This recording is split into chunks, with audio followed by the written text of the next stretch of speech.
ጥምቀት ሰኞ ስለሆነ ስንት ቀን ነው መጾም ያለብኝ ብለው የሚጠይቁኝ ሰዎች ስላሉ ነው። ቅዳሜ ሲሆን በተለይ እሁድና ሰኞ ሲሆን ነው ትልቁ ቁልፍ ነገር እሁድና ሰኞ ሲሆን። ምክንያቱም ከእሁድ በፊት ያለው ምንድነው? ቅዳሜ ነው። ከሰኞ በፊት ያለው ምንድነው? እሁድ ነው። ስለዚህ እዚህ ላይ እንዴት ነው ጋድ የሚሆነው? ምክንያቱስ ቅዳሜ በአመት አንድ ቀን ብቻ ነው የምትጾመው።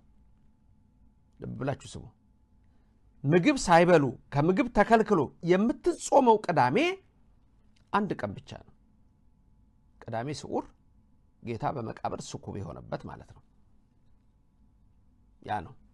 የዛን ቀን ከጠዋት ጀምሮ ትጾማለች። ከዛ በፊት ግን በ40ው ጾም ውስጥ ቁርስ ይበላል ቅዳሜ ላይ። ያቺ ቀን ግን ለየት ትላለች። መልካም፣ ቀጥሎ ያለውን በግልጽ ላሳያችሁ። ግልጽ እንዲሆንላችሁ እንዲህ ይላል። በይረሙን በእሁድ ወይም በአይሁድ ሰንበት ቀን ቢሆን ይላል። በይረሙን የሚለው እዛው ግዕዙ ላይ ቅድም ነግሯችኋል። እሱም ዘውእቱ አስተርእዮ ብሎ ገልጾላችኋል ቅድም ላይ። ይሄም ማለት አስተርእዮ የምንለው በዓል ማለት ነው። መገለጥ ነው። አስተርአየ ማለት ተገለጠ ነው። ጥሩ። በይረሙን በእሁድ ወይም በአይሁድ ሰንበት ቀን ቢሆን በአይሁድ ሰንበት ቀን ቢሆን ይህም ጌታ የተገለጸበት ጥር 10 ቀን ነው።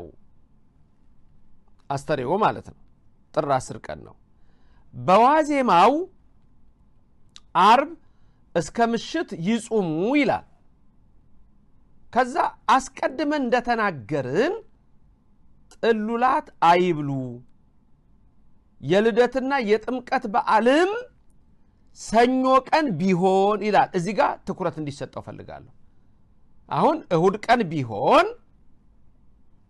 ቢሆን ዓርብ ይጾማል፣ ቅዳሜ ደግሞ ስጋ ይበላል። ተመልከቱ፣ ስጋ ይበላል። ቅዳሜ ቀን ቢሆን ዓርብ ይጾማል እስከ ማታ። እሁድ ቀን ቢሆን ደግሞ እሁድ ከዋለ ዓርብም ጾም ነው።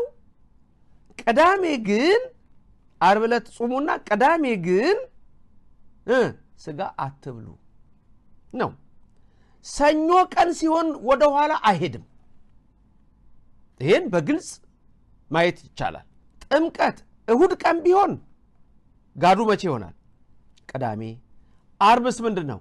ዓርብ በራሱ ጾም ነው። ስለዚህ ዓርብንም ጨምሩት፣ ነገ ስለምትበሉ ዓርብንም ጨምሩት ነው። ሰኞ ቀን ቢሆን ግን የሚለውን አስተውላችሁ እንደገና ጽሑፉን ተመልከቱት።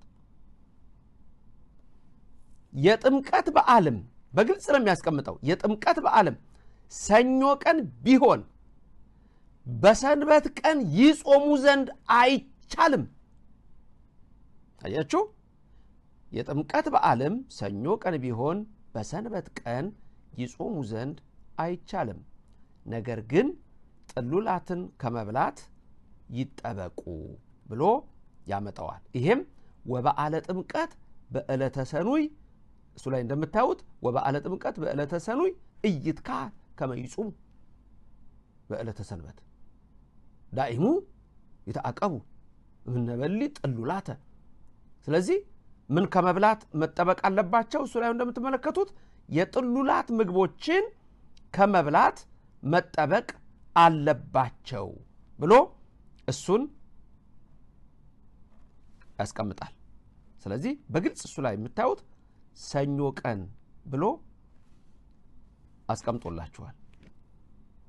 ስለዚህ ምንም የሚያሻማ ነገር አይኖረውም። ስለዚህ የዘንድሮ ጥምቀት መቼ ነው? አሁን እሱ ላይ እንደተጻፈው ተነግሯችኋል። ሰኞ ነው በቃ። ስለዚህ ሰኞ ስለሆነ ጋዱ መቼ ነው? እሁድ ነው።